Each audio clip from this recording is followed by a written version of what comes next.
Santa Eufrásia. Inspire-se.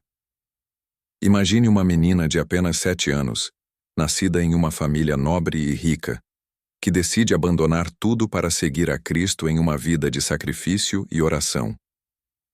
Esta é a história de Santa Eufrásia, uma jovem que, movida por uma fé extraordinária, escolheu o caminho da santidade em meio a tentações e desafios.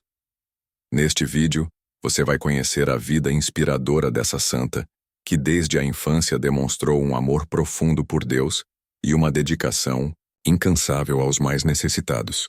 Prepare-se para se emocionar e se inspirar com a história de uma mulher que provou que a verdadeira riqueza está na entrega total a Deus. No dia 13 de março, a Igreja celebra Santa Eufrásia, que entrou para a glória em 410. A vida de Santa Eufrásia coincidiu com o governo do imperador Teodósio. Ela era filha de Antígono e Eufrásia, parentes do imperador, que gozavam de grande simpatia na corte imperial. Dotados de grande fortuna, eram além disso bons e fervorosos cristãos. Eufrásia era a única filha que possuíam, e diariamente agradeciam a Deus por essa dádiva preciosa. Comprometeram-se por um voto a passar o resto da vida em completa continência para assim, vivendo como irmãos, poderem dedicar-se mais ao serviço de Deus. Antígono morreu 1 ano depois. Eufrásia retirou-se com a filha para o Egito, onde possuía grandes bens. Lá vivia, fazendo muita caridade aos pobres. Entre os muitos conventos que no Egito existiam, havia um que mais lhe agradava, por causa do espírito de pobreza que reinava entre os religiosos. Aconteceu que uma vez se demorasse no convento até a tarde. Quando se dispunha a sair, a pequena Eufrásia manifestou grande desejo de ficar. A superiora objetou: "Aqui ninguém pode ficar, a não ser quem prometeu a Deus viver em eterna castidade e pureza virginal." Eufrásia, ouvindo essas palavras, correu para o crucifixo, prostrou-se de joelhos e exclamou: "Pois eu me consagro e entrego-me a meu divino Salvador, e o meu desejo é viver e morrer aqui no convento, como vítima de seu amor." A superiora, embora elogiando-lhe o zelo, fez-lhe ver que a vida conventual era uma vida austera, de sacrifícios, acima de suas forças. Eufrásia, porém, persistiu na resolução, até que a mãe, vendo em tudo isso o dedo do Espírito Santo, deu seu consentimento e despediu-se da filha, fazendo com isso o maior sacrifício de sua vida. Embora tivesse apenas 7 anos, Eufrásia acompanhava as religiosas em todos os atos piedosos, com tanta pontualidade, que todas se admiravam. Com os anos crescia em santidade que era extraordinária. Não havia dúvida de que fora por Deus eleita e entre 1000 privilegiada. Pela morte da mãe, Eufrásia recebeu uma carta do imperador Teodósio, em que a convidava a aceitar o casamento com um nobre senador, a quem tinha sido prometida quando contava apenas 1 ano de idade.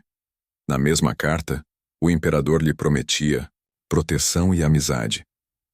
Eufrásia, em resposta à missiva, sem hesitação, pôs-se a escrever: "Já escolhi o meu esposo, a quem pertenço para sempre.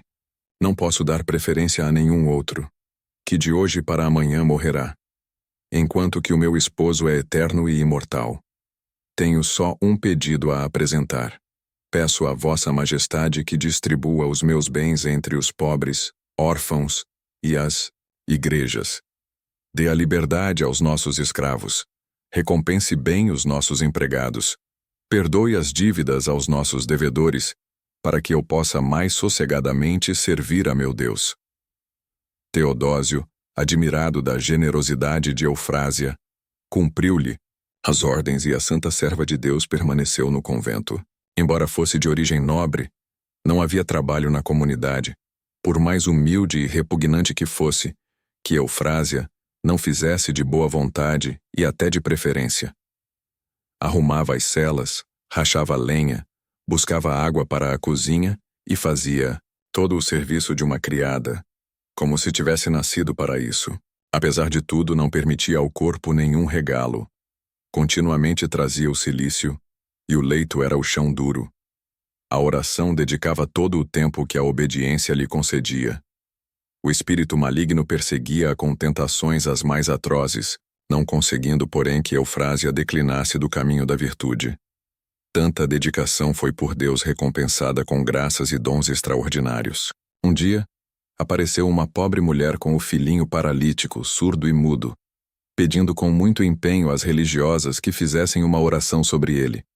A superiora entregou o doentinho à irmã Eufrásia, e esta o tomou nos braços e fez o sinal da cruz sobre o menino, dizendo: "Quem te criou te dê a saúde."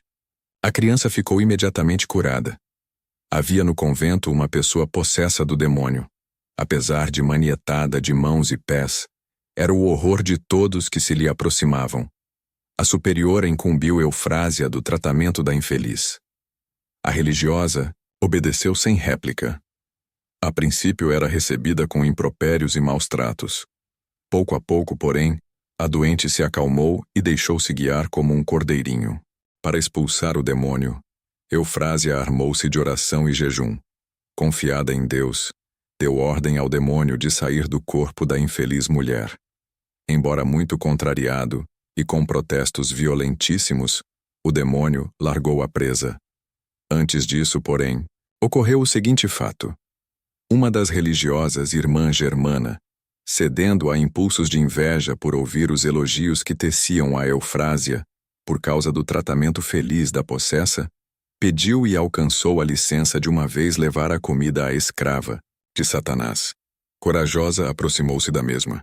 No mesmo instante, porém, esta se lançou contra a irmã, subjugou-a e maltratou-a de tal maneira que esta teria morrido, se Eufrásia não tivesse chegado a tempo de livrá-la das garras da possessa. Eufrásia contava 30 anos apenas, quando a superiora do convento teve uma revelação sobrenatural da morte da santa e de sua glória no céu.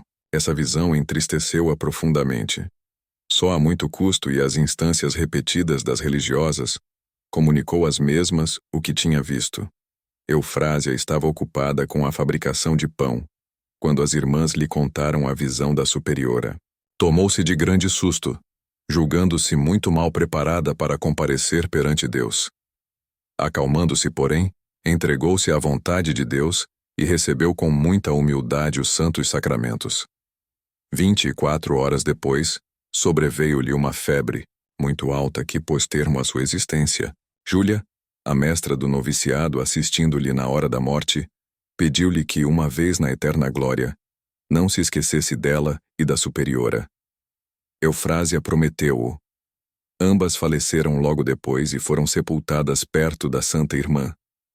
Reflexões. Embora não tivesse ainda a idade que obrigava a lei do jejum, e mesmo tendo uma vida sem mácula, Santa Eufrásia jejuava, e ao jejum associava a oração e a esmola. Se tua consciência te acusa de faltas graves, motivo bastante tens para observar a lei da penitência, que é o jejum. Para que teu jejum seja agradável a Deus, santifica-o pela oração e pela esmola. Rezar e jejuar é melhor que amontoar riquezas de ouro, disse o arcanjo Rafael a Tobias. Conforme a doutrina dos santos padres, são estas 3 obras as que mais agradam a Deus: a oração, o jejum e a esmola. A quaresma é o tempo em que devemos praticá-las com mais afinco. Santa Eufrásia fez a experiência de que as tentações desapareciam logo que as declarava a superiora. A mesma observação se faz na vida espiritual, a respeito da luta contra as tentações. Basta, às vezes, dizê-las ao confessor, para que cessem. Santo Inácio, referindo-se a este fato, diz que o demônio procede como o malvado que quer seduzir uma jovem honesta. A primeira coisa que aconselha a vítima é ocultar tudo à mãe. Se consegue isso, a vitória lhe é segura. Se, porém, suas intenções forem descobertas e declaradas, não mais ousará aproximar-se. Embora não haja nada que nos obrigue a declarar ao confessor as nossas tentações, sempre é de grande utilidade que o façamos. A doença que o médico não conhece não pode por ele ser curada, diz São Jerônimo. O confessor que não conhece o nosso interior, as fraquezas e lutas da nossa alma, pouco serviço pode prestar-lhe. Santos do martirológio romano, cuja memória é celebrada hoje. Em Nicomédia, na Ásia Menor, a morte dos mártires Macedônio, Patrícia, sua esposa, e de sua filha Modesta, na perseguição de Diocleciano. Em Córdoba, o sacerdote Rodrigo, que foi decapitado e atirado ao Guadalquivir no ano de 857.